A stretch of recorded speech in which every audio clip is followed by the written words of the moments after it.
What's going on? So I'm in Chesterfield, just waiting for an order. I'm here early today. Already did one McDonald's to the plaza next door. Paid like $7, almost 8, I think. So I'm off to a great start. I don't have my red card. I left my red card at home. Everything else is red, but I don't have my red card. Now, on a normal Friday, I do at least 3 or 4 red card deliveries. Uh, I'm in Total Wine's parking lot. Easily could do 2 or 3 of those. And a couple Walgreens, maybe even a CVS, maybe even a Raising Cane's.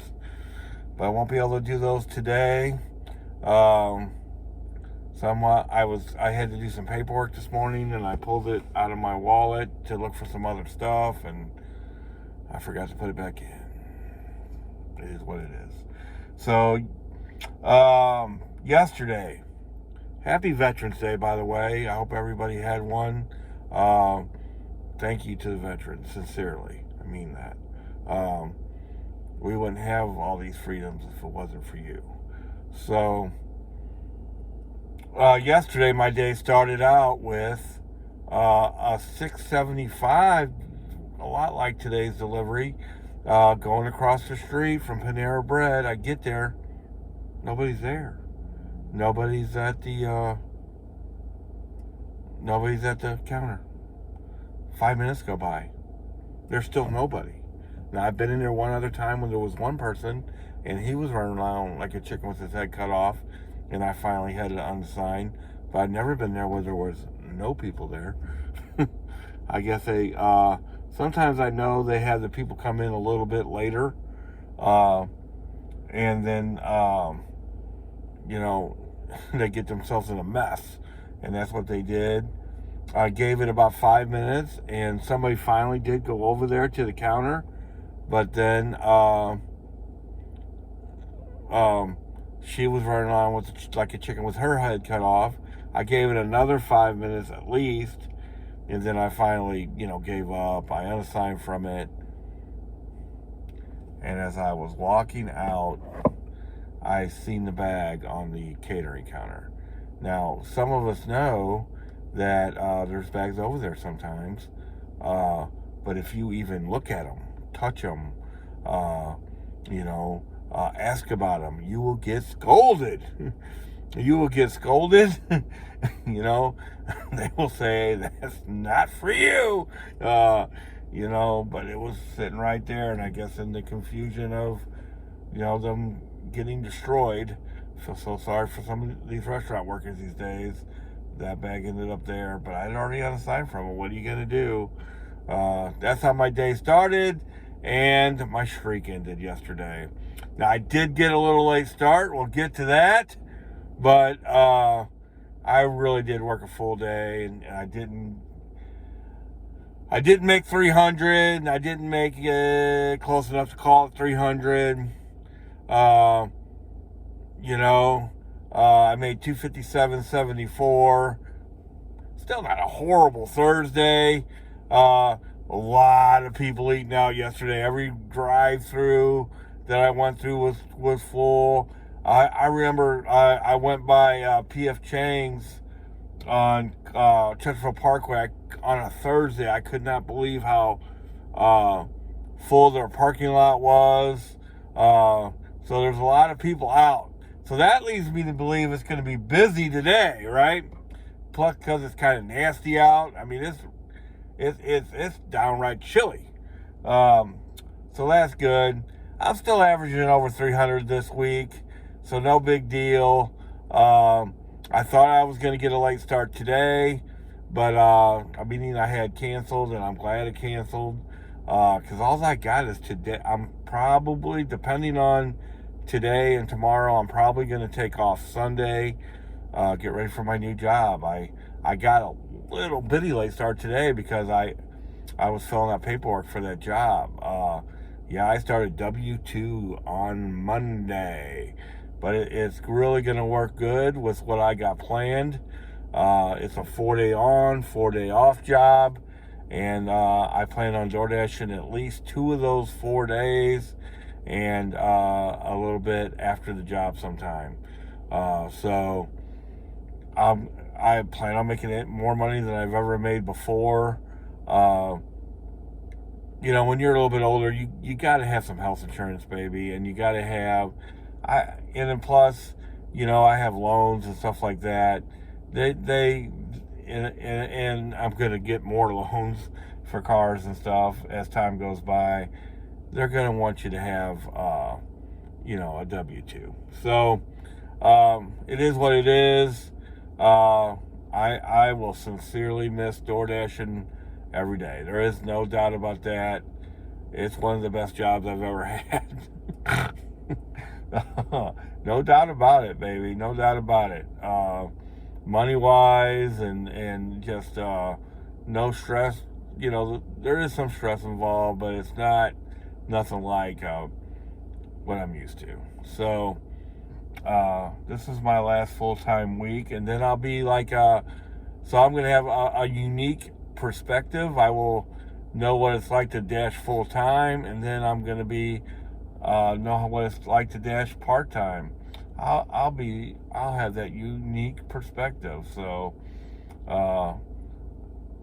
it is what it is. So the reason why I got a late start yesterday, I still got out by 10:30, is that I got my car maintained. Hey guys, if you are gonna do this full-time or really even part-time, you gotta keep your vehicle maintained.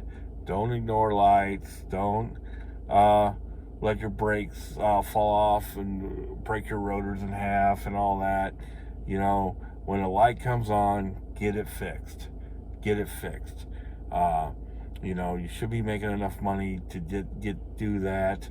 My car's got 137,000 miles on it now.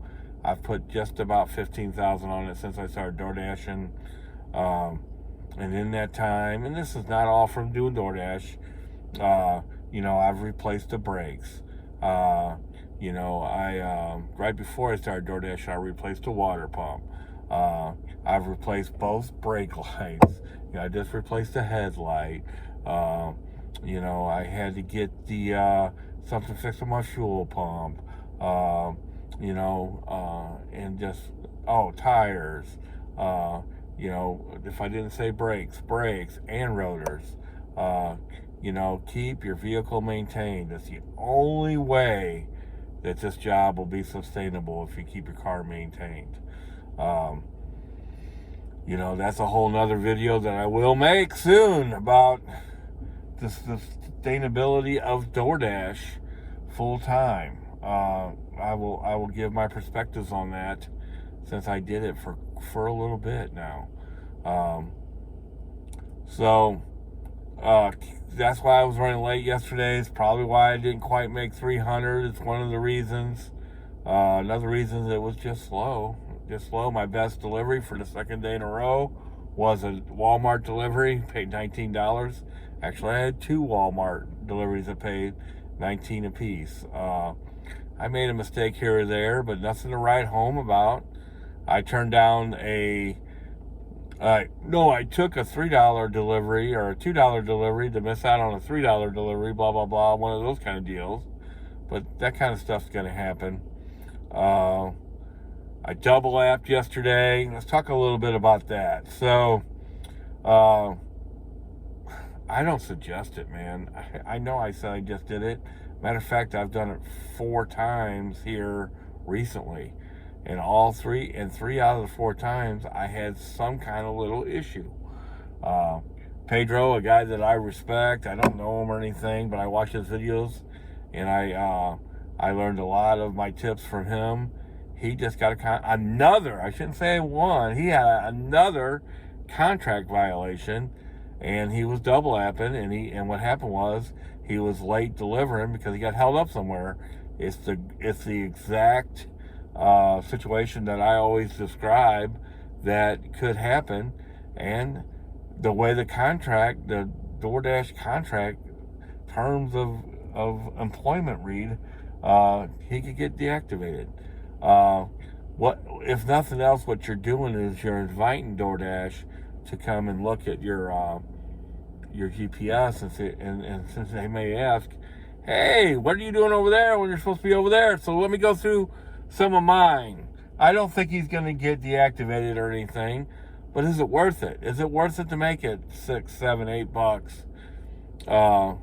I think not. I think not. So I had Tuesday.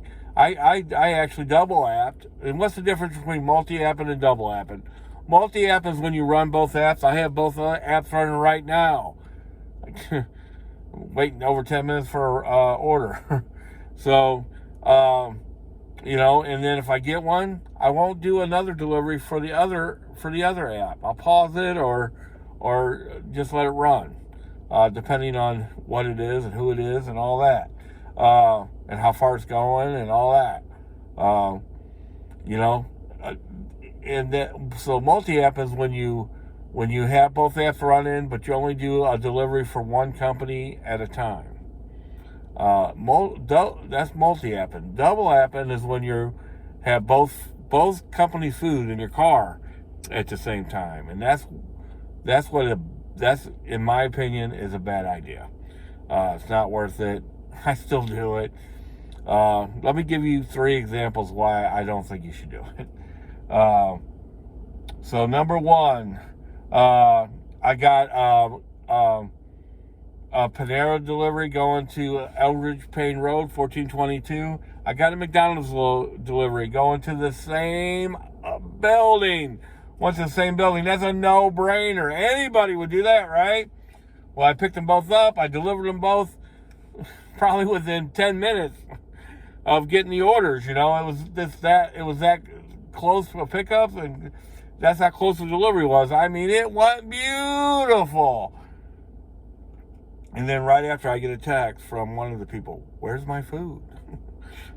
What? I dropped it off in the Suite 120. I gave it to a lady who said she knew who you were. She didn't give me a choice to try to find you or anything. She took it out of my hand.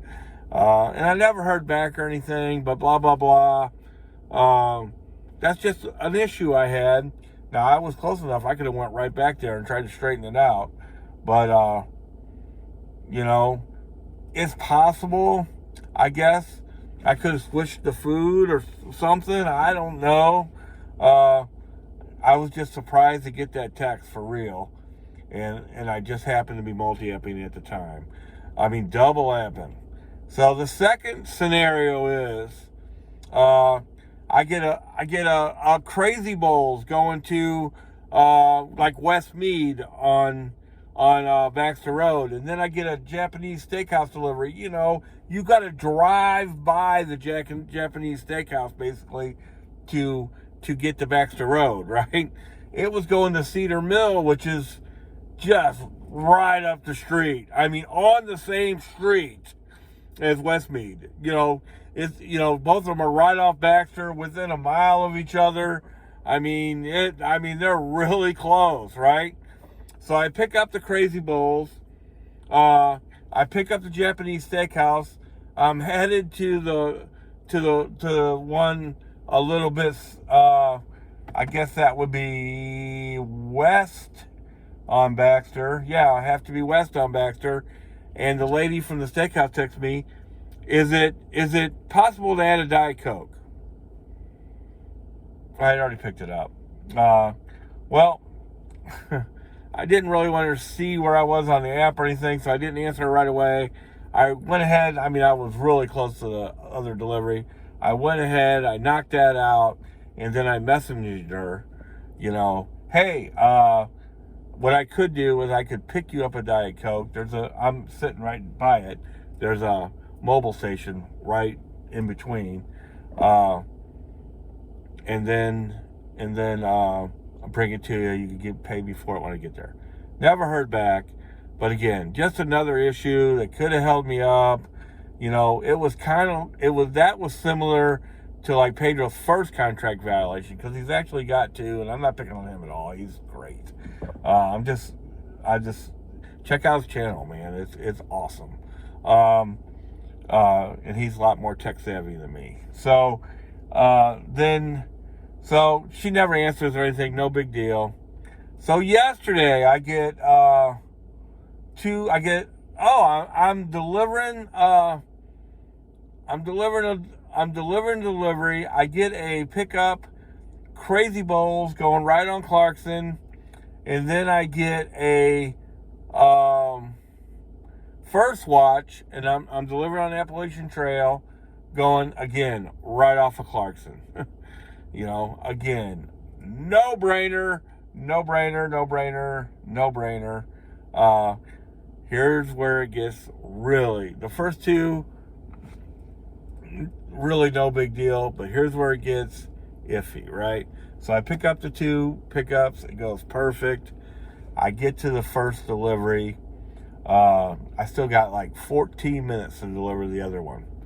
I get up to her floor on her building, and it's a PIN Uber Eats delivery. She meets me at the elevator, and I'm like, oh, this is really going good. Wow, this is great. And I ask her for the PIN. She goes, it's on my phone. I said, okay. Oh, it's back in my office. Okay. So this is starting to take some time. We walk back to her office. She has to figure it out on her phone. It ends up taking like 5 minutes for her to figure it out. Boom. I get out of the car. I get back in the car. All of a sudden, I've only got like 6 minutes to deliver this delivery, and I end up being late. With a gated community, there's 2 separate gates. You only can use one gate, blah, blah, blah. I only ended up being a few minutes late. I wasn't close to 11 minutes late, which is what you got to be to get a contract violation, just for future reference. But is it all worth it? Is it worth all that? And in my opinion, no, don't do that. Don't double app. It's not worth that little bit of money you're going to make. It's just not. Will I do it today? Well, yeah, since I haven't got a delivery for like 17 minutes, maybe. I hope you all have a good day. I should make at least 300 today, right? That's my goal.